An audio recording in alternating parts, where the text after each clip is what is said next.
Donc le projet, c'est un jardin partagé.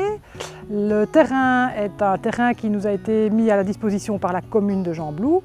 Et donc l'idée, c'est que tout le monde puisse venir se familiariser au jardin, à la culture, aux fleurs, à la biodiversité. On a aussi un verger.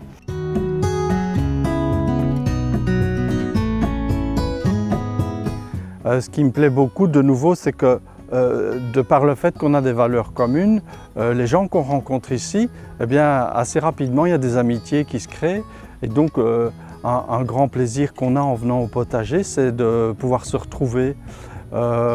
Et ça crée des relations qui sont durables et qui vont au-delà du potager.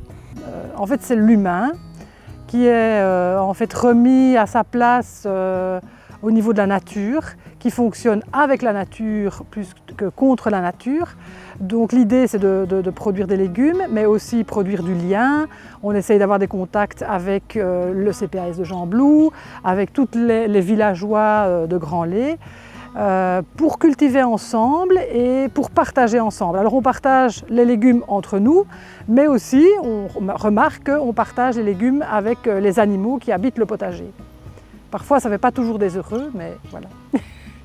Alors moi, ce que j'apprécie aussi particulièrement ici, c'est la diversité au niveau des végétaux. Il y a des fleurs, il y a des plantes, mais il y a aussi un étang où nous avons pas mal de batraciens, des crapauds, des grenouilles, des tritons. Et puis on a installé des petites cahutes pour observer les oiseaux, parce que moi j'ai ce côté aussi un peu ornithologue. Et ce que j'aimerais beaucoup, c'est qu'on installe une caméra pendant la nuit, parce qu'il y a plein d'animaux qui viennent. On a des chevreuils qui viennent manger une partie de nos récoltes, mais il y a des renards, on réintègre des hérissons qui ont été blessés. Donc c'est un endroit en plus tout à fait intéressant pour la faune. Il faut bouger et le potager, c'est un immense espoir. Il est vraiment... Il est à l'image de nos valeurs, mais il nous montre qu'il est possible de faire quelque chose ici, tout près, maintenant. Je pense que l'important, c'est qu'on se reconnecte à notre soi intérieur. Et le soi intérieur, il fait partie de la terre, du monde, donc des animaux, des plantes. Et on a un peu perdu ça de vue. Mais rien que mettre les mains dans la terre, ça donne une énergie, à mon avis, incroyable. Les mains dans la terre, dans l'herbe, caresser les animaux, observer ce qui se passe autour de nous, prendre des temps d'arrêt.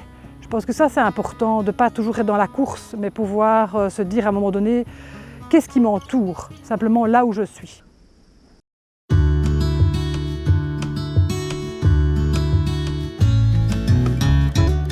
Donc, pour ceux qui ne connaissent pas, Gembloux Optimiste est un groupe de citoyens de Gembloux et principalement aussi de Grand-Manil qui ont un jour envie de se rassembler pour pouvoir faire des choses différentes. Alors, on a plusieurs actions. On a aussi le groupe Fête, avec la fête de l'optimisme qui a lieu chaque fois au mois de septembre depuis maintenant 6 ans. Alors, on a aussi un groupe un peu plus nature, comme la haie nourricière qu'on a ici à la rue du Rivage.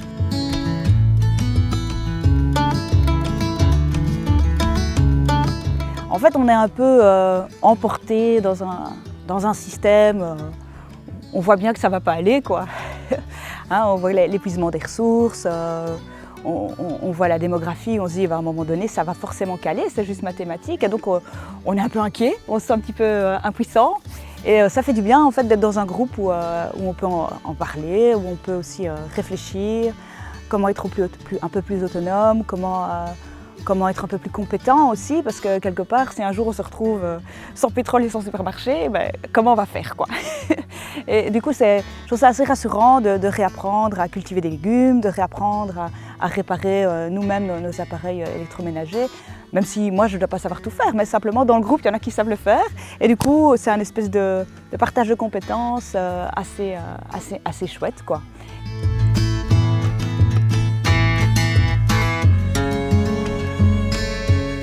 Le message que j'ai envie de dire, c'est de profiter de ce type de rassemblements qui peuvent se faire, de profiter des connaissances, de partager la créativité, de se nourrir finalement de ces groupes-là où je disais que c'est pas chacun pour soi, c'est vraiment un partage d'expériences de vie et qui nous font tout simplement grandir et qui nous permettent du coup d'explorer des nouveaux horizons qu'on n'aurait pas osé probablement faire. Donc voilà, laissons-nous guidés par ce type d'activité qui est en même temps une activité sociale et en même temps qui fait sens et qui peut apporter quelque chose aussi minime qu'elle puisse être. Donc ça c'est...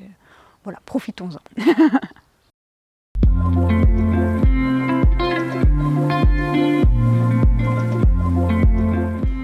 Donc en fait, Nos Moulins, ce sont des citoyens qui ont décidé de mettre ensemble une partie de leur épargne pour pouvoir construire des objets, des infrastructures de production d'énergie renouvelable dans leur région. Pour l'instant, on est de 650 coopérateurs, on a presque 1 million d'euros et on a investi cet argent dans la construction de 3 éoliennes, 2 ici à Hernage et une un peu plus loin près de Namur. L'idée c'est aussi que le citoyen, dans ce modèle économique, puisse devenir vraiment le centre de l'attention. Donc il est à la fois le propriétaire des éoliennes, puisque celle-ci est détenue en propriété partagée dans l'ensemble des coopérateurs. Il est un consommateur d'électricité qui cette fois-ci a un regard raisonné ou responsable, parce qu'il sait à quel prix il achète l'électricité. C'est un investisseur aussi éthique, puisqu'il place son argent finalement dans une coopérative dont il sait quel est l'objet social et surtout comment il est utilisé.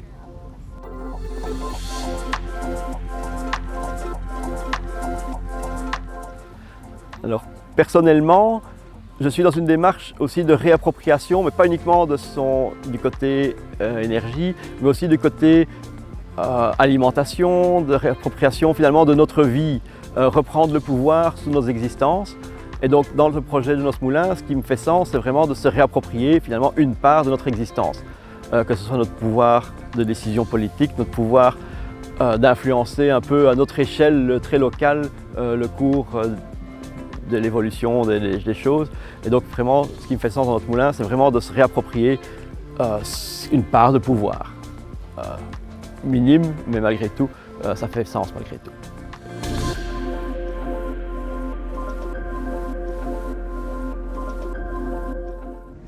Mon conseil ou mon message pour demain, c'est essayer de favoriser toujours la coopération plutôt que la compétition, la recherche de l'intérêt collectif plutôt que l'intérêt personnel. Travailler sur des systèmes de résilience. Ici, on le fait pour l'énergie, mais il y a d'autres domaines où il faut le faire. Et bien sûr, et le plus important, consommer son électricité et son énergie de manière raisonnable.